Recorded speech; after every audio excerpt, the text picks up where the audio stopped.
And it is Car Con Carne, Quarantine Con Carne. Me, I'm James Van Osdol. And before we begin the big show, Car Con Carne, sponsored tonight by C&H Financial Services. C&H offers a variety of products ranging from traditional merchant accounts to a zero-cost payment processing solution, which eliminates the expenses tied to accepting credit cards. C&H also offers cost-effective commercial lending programs to help get your business the money it needs to make it through these unprecedented times. To learn more, contact C&H Financial Services at 855-600-2437 or go to chfs.us. A quick programming note: in the nights to come, in the next week or so on Car Con Carne, later on this week, Matt Pace, Chicago author, writer, he wrote an entire book about Saved by the Bell. He went episode by episode through the entire show from the first season through the finale and dissected it. It's a fool's errand. He did it. We'll talk to him about his book. Also, Dr. Frank from the Mr. T Experience, the long-running pop-punk heroes Mr. T Experience, will be joining me. Rich Sparks, author and cartoonist, will be joining me. And Martin Atkins makes his triumphant return to the show. Martin Atkins of Pigface Public Image Limited, Killing Joke, etc. Really, just a true star and wonderful gentleman. He'll be rejoining us. But for now, they were making faces as I was reading my sponsor message. Here they are. It is Karen and Ivan, the two people who comprise the band Bellhead. Hi, Karen and Ivan. Hi, good evening. How are you? Good. Are you safely quarantined together? Is that what bands do now? That is what bands do. At least this band. I was a little nervous earlier today. Bellhead, and I'm assuming this was Ivan, wrote on social media, James Van Osdol is going to take the thumb screws to Bellhead. Secrets will be revealed. I don't even know what that means. What thumb screws am I taking to you? What's happening here? Well, if anyone's going to get any information out of us, it's going to be you. Like we tend to hold things pretty tight and don't give away a lot of details, but somehow you always manage to get all the dirt from us. Well, Ivan, Mr. Rush over there, he seems secretive and concerning in some ways.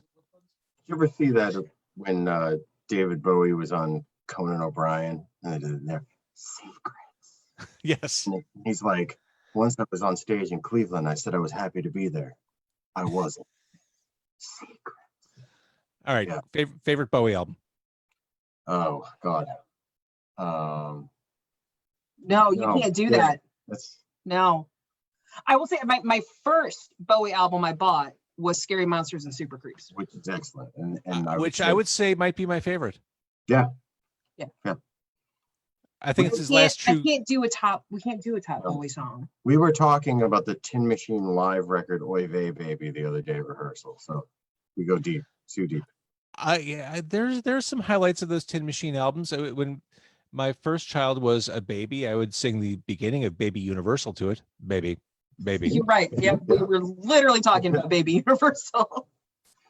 But that's pretty much all we do is talk about obscure music that most other people don't like or haven't heard of. This is why you're here. Right. There was the time we went through a TV guide by memory. Oh yeah, that was a good tour story. TV we can share it too. Yeah. We spent a lot of time talking about episodes of MacGyver. See, here's the thing I realized about myself. I'm talking to Matt Pace, the guy who wrote the book about Saved by the Bell. Up until maybe 10 years ago, I didn't really watch TV at all.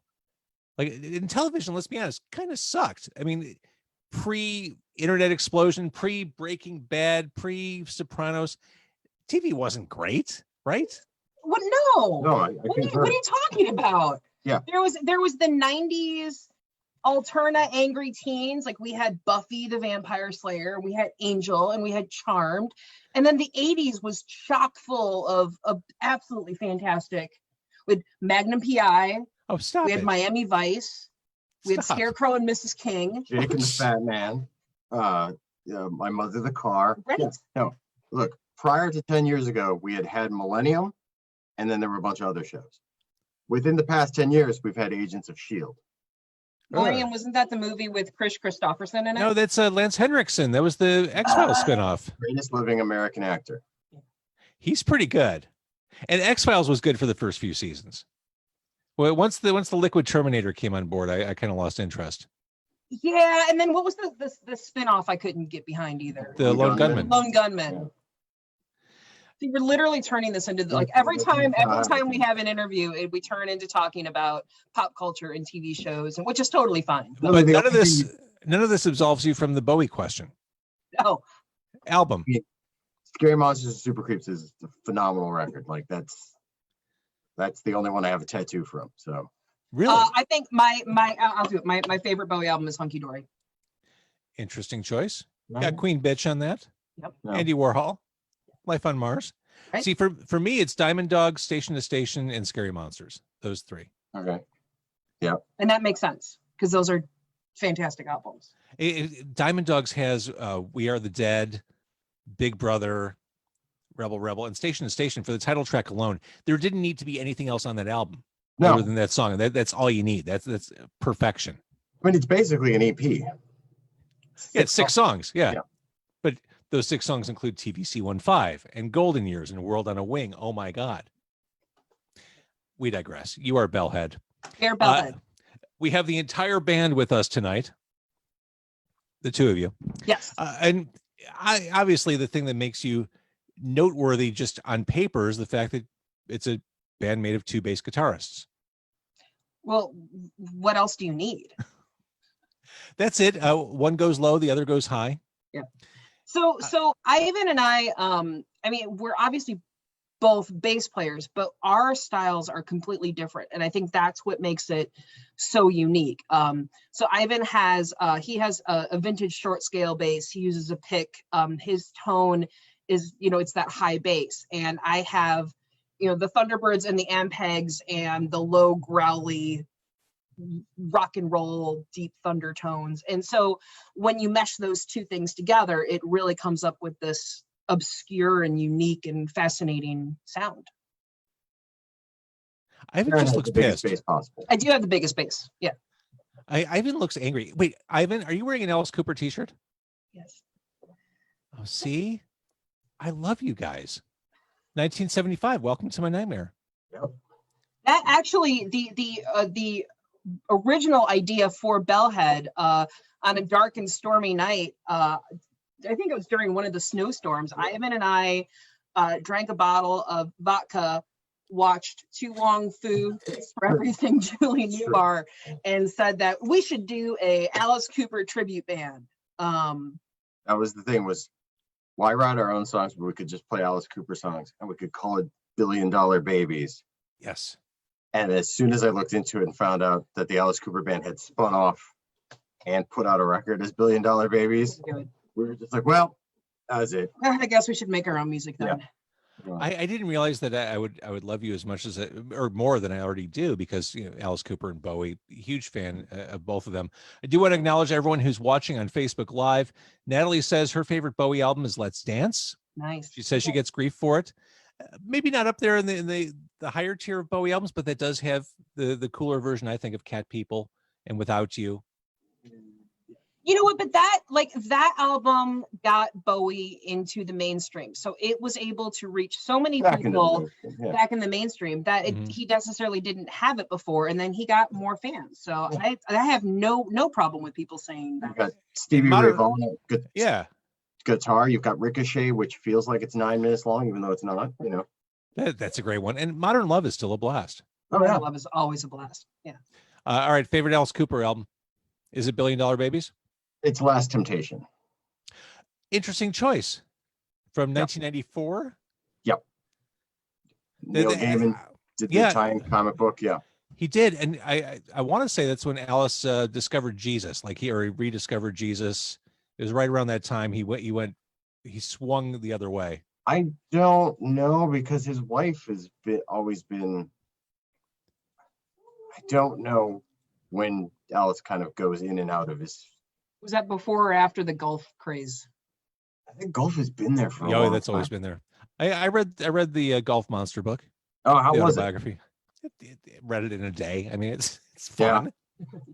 Yeah, I feel like Alice is kind of cagey, and depending on when you ask him something, it depends on what kind of answer you're going to get. So I don't really know. I just love Last Temptation, just beginning to end. That's you got 2 songs penned by Chris Cornell with him doing backing vocals. You just got a great band. It's all of the things that I want from Alice Cooper.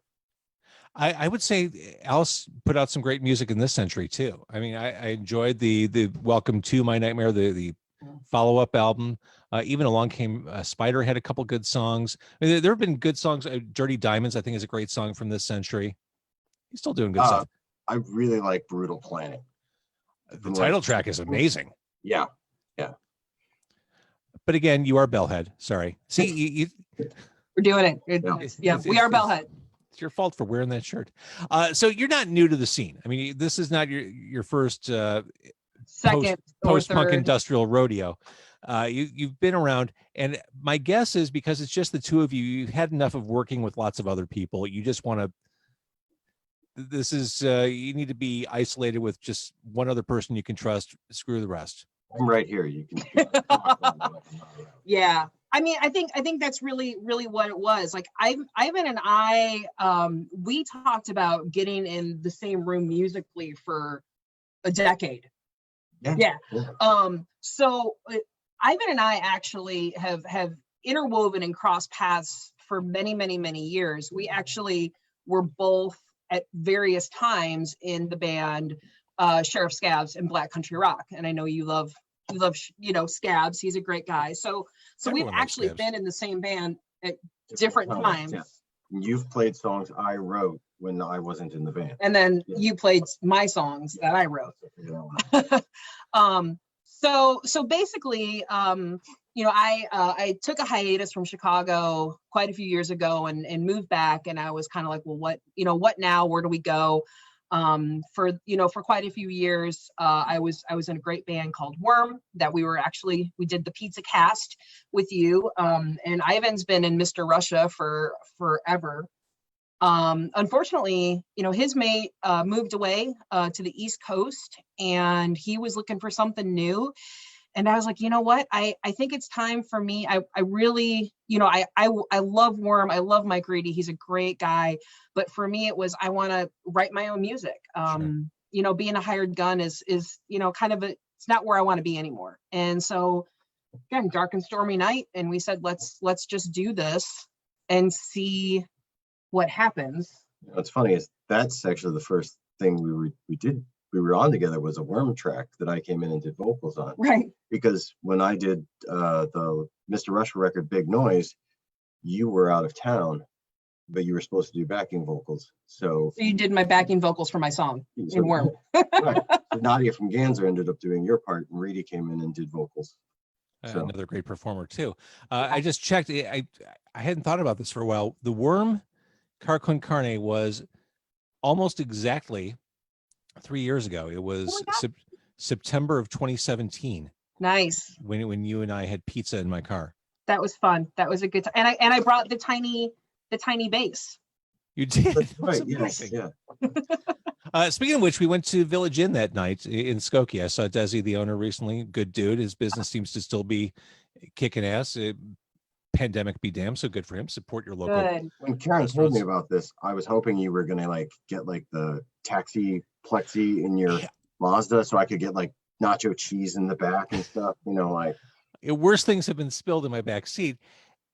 Don't want to know. But no. But I thought about this. I really thought about, well, how do I get back to the car? And the simple answer is I don't right now. I thought about doing what Lyft and Uber drivers are doing with plexiglass. And how is that worth it? I've got this going on right now. This seems to be working. Why would I put? You could also take passengers while you were doing the podcast. So you'd be hold on, I have to drop somebody off. Mm-hmm. I could do that, but I'm perfectly happy doing this at home, and it gives me structure during the pandemic. Exactly. I know I have something to do every night during this pandemic because I've got the podcast now at night. That's great. Yeah, we, for during the beginning of the pandemic, we definitely kind of kept to ourselves. A lot of times we'll pass music back and forth when we're writing.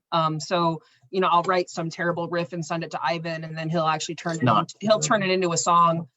But we eventually, we decided that we were gonna continue with practice. And I guess the good thing is that it is a two-piece, right? So there's no other individuals that we have to worry about. Right. We have our own rehearsal space.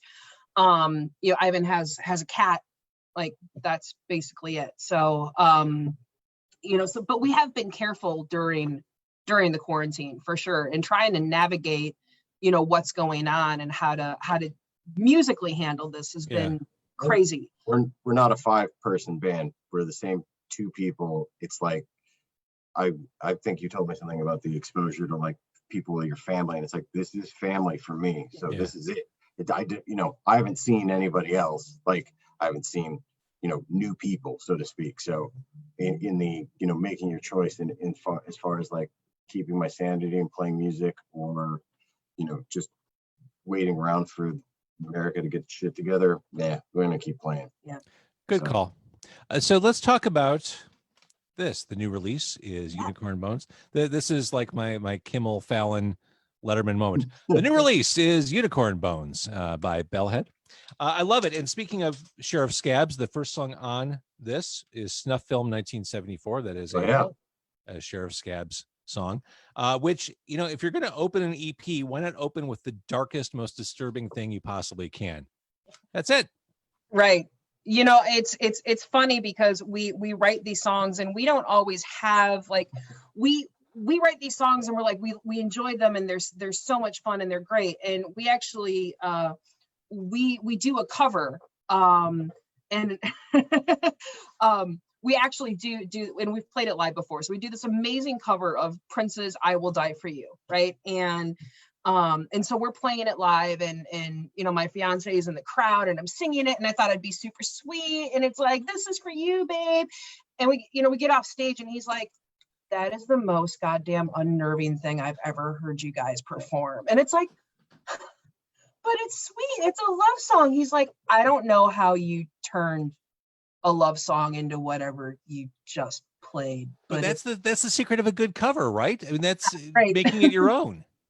But I think that's the secret of Bellhead, right? So how do you, like, we have these really dark.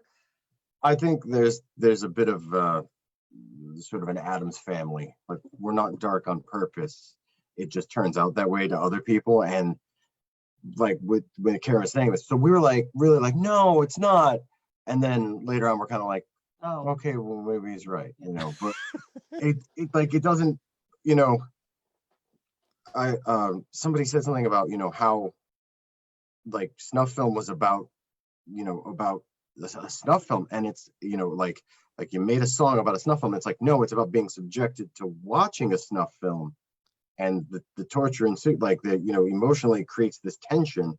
So, like what the song should sound like that, Job well done.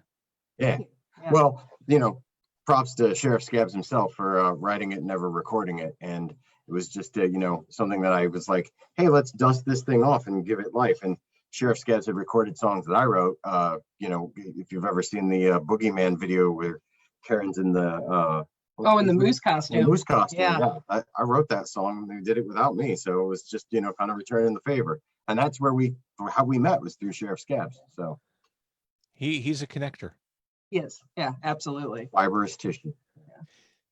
Yeah. I think the EP is also cool because, like, I mean, this is like, for us, it's a labor of love, right? And we've really put a lot of work and intention into it. And with Bellhead, it's how do you successfully make an EP and write songs with the 2-person bass band, which is the trick. Thankfully, most of that's Ivan's programming in the background, but it definitely. You have to be mindful of, like, be comfortably uncomfortable. So drop out, play with the back and forths, play with the sound and the tones and what you can get. And I think what it turned into was just, a great product that I'm proud of. Well, most importantly, take your bandmate who's never sang lead and then be like, okay, here you go. Here's the part. All right. So speaking of videos, I'm going to try and show this. I probably won't get audio on this, But this is the new, like super newly released video for the title track, Unicorn Bones. Mhm. Can you see it? Is it coming through? Maybe not. It is coming through. Yeah. Yeah. I don't think it's coming through on Facebook. Oh, there it is. So yeah, I don't think the audio is coming through, but I love the look and style of this. That's thanks to John Weaver, who's an amazing videographer. Ivan and I have both worked with him for years and years and years on various projects. So yeah, the Weaver, we were like, hey, we want to go outside and get weird. And I talked to him and he's like, so I've got this lens. So you can give it a real John Ford feel. I'm like, you got it, buddy. Let's do it. Let's go outside and get weird. And Clarissa says hot, referring to the video. So we went to an undisclosed location. Like Ren and Stimpy used to stay, like what is it, in the large intestine of a sperm whale? right. So 15 miles out into the middle of nowhere, and with just what we could carry. And I do have to thank our mate Noah. His job was to just carry the water. So we brought a man to carry water. That's how got out there and just got weird. Yeah. So yeah, we the did masks. though. It was a 15-mile walk. So Weaver's like, oh well, it's just like it's a mile, right? And it's just another mile, and it's just another mile, and we're in full stage garb because it's like, well, if it's only a mile walk, I'm not gonna bring a change of shoes. But no, that mile was actually 15 miles. And we were hot and sweaty, and I was miserable and grumpy. And I appreciate Ivan for being patient with me the whole time because I was not in a good mood. But the video came out fantastic, so it was worth it in the long run. I love it, and I love that this is probably my favorite song on the EP. It varies by day. Ivan, your voice is so sinister on this track. I love it. Thanks.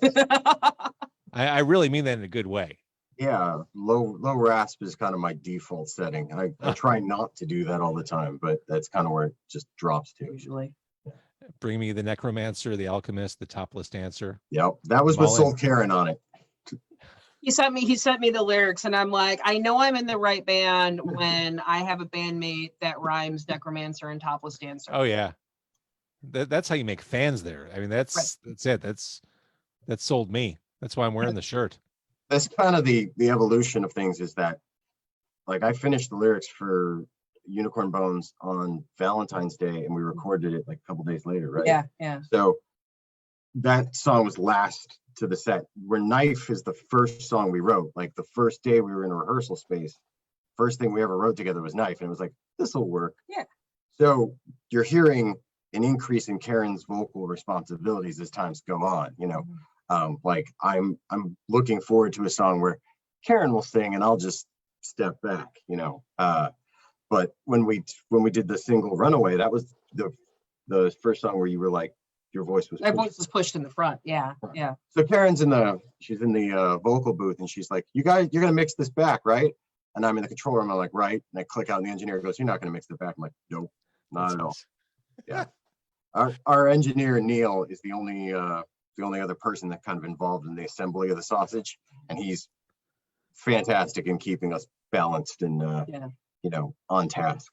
Your sausage is delicious. I mean, really, he does a fine job with that. We appreciate that. It actually, when we started doing this project and we were writing songs and we were getting everything together, we actually went into the studio. We had our two singles. So we had Fire Control, we had Runaway come out. And so we've invested time, we've invested money into a product. We printed shirts, we got bought a laptop, and we're literally at our debut show at Livewire. And Ivan leans over to me and goes, should we have played some of these songs for people before we have a show? Perfect timing. Yeah, we did like a count. We were like, okay, counting the mastering engineer, the recording engineer, ourselves, and it was like 7 people have heard any of this. And we should have maybe shared it out. Yeah. Before we, we believed in what we were doing, but we're to the point where we didn't tell anybody about, beforehand, till it was ready to be revealed, kind of thing. So that think could have been a deadly backfire. I think it's a good strategy, though. Don't overthink it. Just full speed ahead. Right. I mean, I think with us being in the music industry for so long, where we do things that you probably should never do as a band, but we do. We were recently told a piece of advice from a mate of ours that his strategy is to, I don't know how he phrased it, but it was like reach out to yourself kind of thing. And I think we kind of instinctively have done that. Like, we're making music for ourselves, but not like in a like a self-involved kind of like, this is my magnum opus, more like young me thinks this is cool, you know, like I get excited, you know, like I want to keep the intro short because I want to get to the song, you know, I want it to pack a punch, and it's like, that's real loud, that's real weird. It's like, well, that excites me kind of thing, you know. You mentioned both Fire Control and Runaway. How come they're not on Unicorn Bones? I wanted to put them on Unicorn Bones. You know, we actually have so much music right now, which is not a bad problem to have. We actually are have enough material for a second EP right now, and so it's hard to do this because you want to share so much of your music and so many things that you have. And so, you know, Fire Control and Runaway have been out for a while. So I wanted to share new stuff with people. And, you know, there's nothing to say that we can. I mean, you say it's been out for a while, but Fire Control has been out for a year. Roughly a year. Yeah. I don't know. It's been the longest year of our lifetimes, to be fair. Right. It's been like 25 years. Anymore. I don't know what year it is. Like, we only played our first show in like June of last year. Like, it hasn't been that long. Well, it feels like an eternity being with you, Ivan. So yeah, no, we have songs that we recorded that are done, and when we kind of picked and choose, and prior to the panic, like, we're very much not a social media driven band. We're very much a live band. Like, you held up a CD and you are one of like 5 people who have them. We've got a whole bunch of those. Yeah.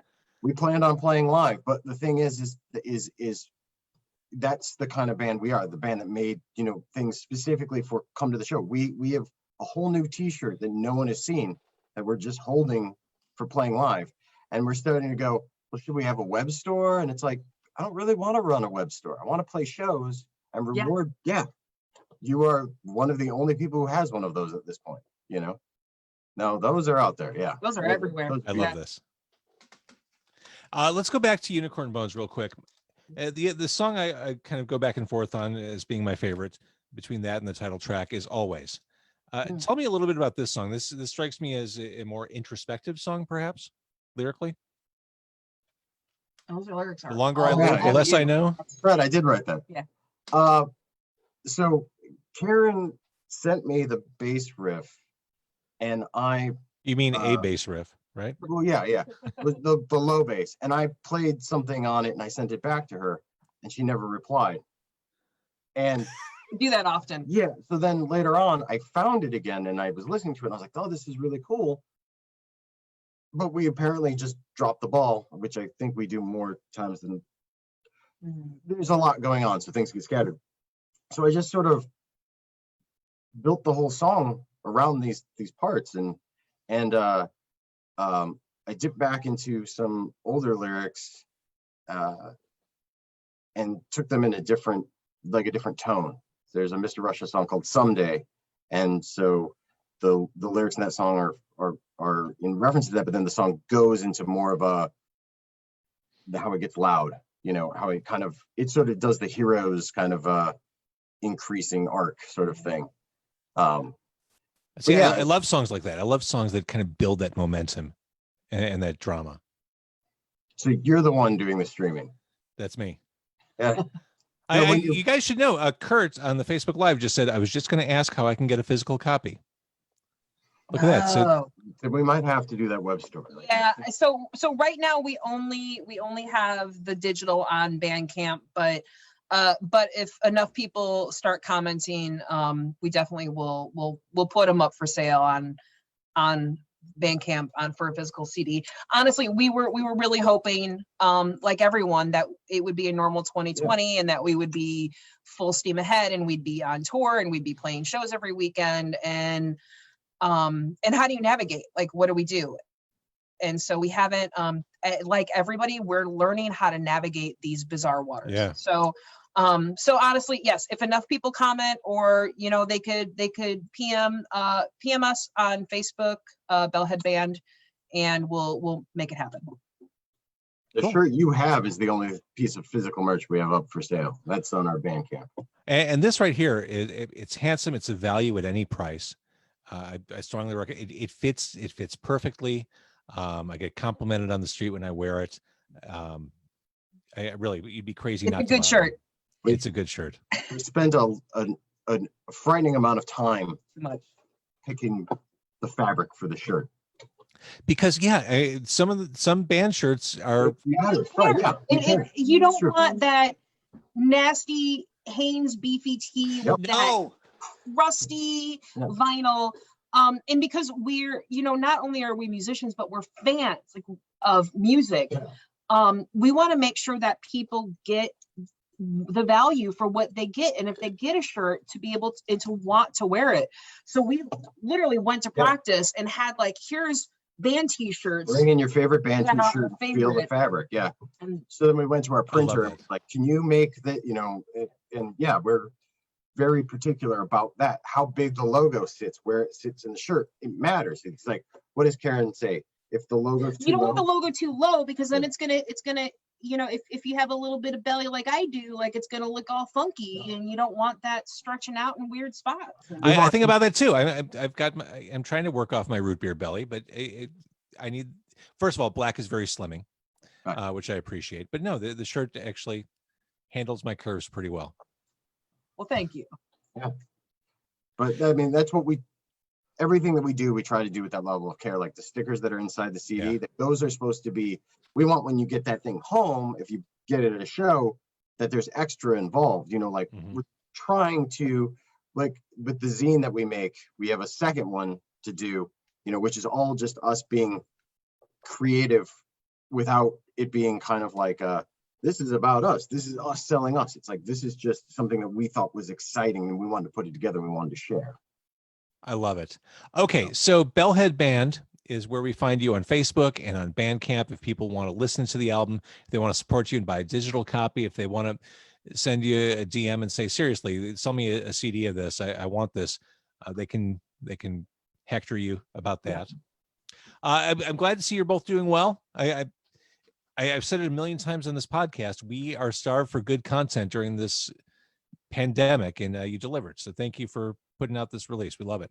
Well, thank you for so much support and love. I mean, a lot of this we couldn't do without you and all of the fans and our friends. And, you know, we are going to keep releasing content. We're going to keep doing crazy, awesome, hilarious, unnerving things. Yeah, I mean, we actually broke down and decided to do a live stream show in September. Awesome. So I saw that on Facebook. Yeah, September 17th we'll be doing a virtual stream from Livewire, which is is my home away from home before everything happened. I love that place. Yeah, it's great. And they have booze slushies now. And then we actually have a couple more things in the books already. Besides the t-shirts that no one has seen yet. Those are really for playing. There's going to be another single coming out in October. We have there's going to be a song on a soundtrack that we actually can't divulge too much information on. And we're actually already pre-production in for our next 2 music videos. So that's awesome. We will not keep you all from content starvation, for sure. I love it. Well, I'm especially excited to find out what the soundtrack is. Is it the new Thor movie? No, it's not. We're not that important, unfortunately. The Batman? No. Okay. Yeah. Is it something spooky? I know you can't answer. Is it something Halloweenish? Is You it know, Terrifier 2? Oh, that would be good too. It would be great if we got Marvel money. If we could end up on I want the Marvel money. Yeah, Right. I agree. It'd be great if I got Marvel money too. It'd be we great could if get we a all got song Marvel in money. the Guardians 3 soundtrack, like that, you know. that would Yeah. work All out. right, No, before I cut you It's loose, not that important. before I cut you loose, we're all on the same nerdy plane. It seems to me during this pandemic, and you can disagree, it seems to me that Marvel is completely dropping the ball. Like as DC is ramping up for the DC fandom this weekend, they're keeping people engaged and talking about their properties, and they're just kind of waiting for things to somehow get better, and it's not happening. Well, okay. So reasons for that is one, AT&T has looked at the bottom line and said, you get out there and make us some money, DC. Marvel is tied up in, like, contracts are already signed. Yeah. Like New Mutants, which the first trailer came out before we started this ban. There's contracts that say this has to get a theatrical release. Yeah. And then HBO has the option for the first run on like almost every movie because they've been around since the 70s. So like a lot of these things that are already inked are hard to break or change. And Marvel is planned sort of so far out that they're not ready to pivot on a dime. DC doesn't know what they're doing. So they're like, here, you want that? Look, it's Jim Lee. He's got a backpack. Enjoy, you know? So I think DC's kind of like because they're the underdog, they're ready to scrap, they're ready to try, you know, like they managed to keep putting comics out through the pandemic where Marvel did pencils down, you know. So it's kind of that need, that underdog is kind of keeping them going. Yeah, and I think everyone was relying so much on Disney Plus, and now you know, with who knows, like, is the Falcon and Winter Soldier coming out? Like, we know the Mandalorian's coming out, but you know, I know the Mandalorian's coming out. I didn't do Disney Plus because they didn't have Max Devlin. You know that movie? Yeah, I see that smile. I don't. I hate Disney Plus. I mean, Disney Plus is for kids. It's for families. I didn't do Disney Plus. I'm not they didn't have that Bill Cosby as the devil movie, so I was like, nope, if they don't have it, I'm not signing up. Okay. I mean, I'll jump on for Falcon and the Winter Soldier. Yep. I would jump on for Falcon and the Snowman. I like Sean There Penn. go Mrs. King. Yeah. Right. The Ghost and Mrs. Muir. Yeah. But yeah, I'm not there right now. No, but even like an episode of What If, something to like whet our appetites. Yeah. Well, Shield's been out, so they just, I mean, no spoilers, and I won't, because Dave and I just finished the final of Shield, and that's been going on, but I don't think everyone is as big of a fan of that show. Shield is probably the best thing to come out of the MCU. Stop it. Really? I gave up after a couple seasons. It's really good. It's really good, and it really rewards you for staying with it. Like, it's really good. And the guy who plays Fitz needs to be in more movies. Like, he's a real actor. That kid's got charm. Okay. All right. Pandemic. You are Bellhead. You are Karen. You are Ivan. I'm going to wrap up social media. Thank you, everybody, for watching and listening and paying attention. Much appreciated to have you here on a Tuesday night.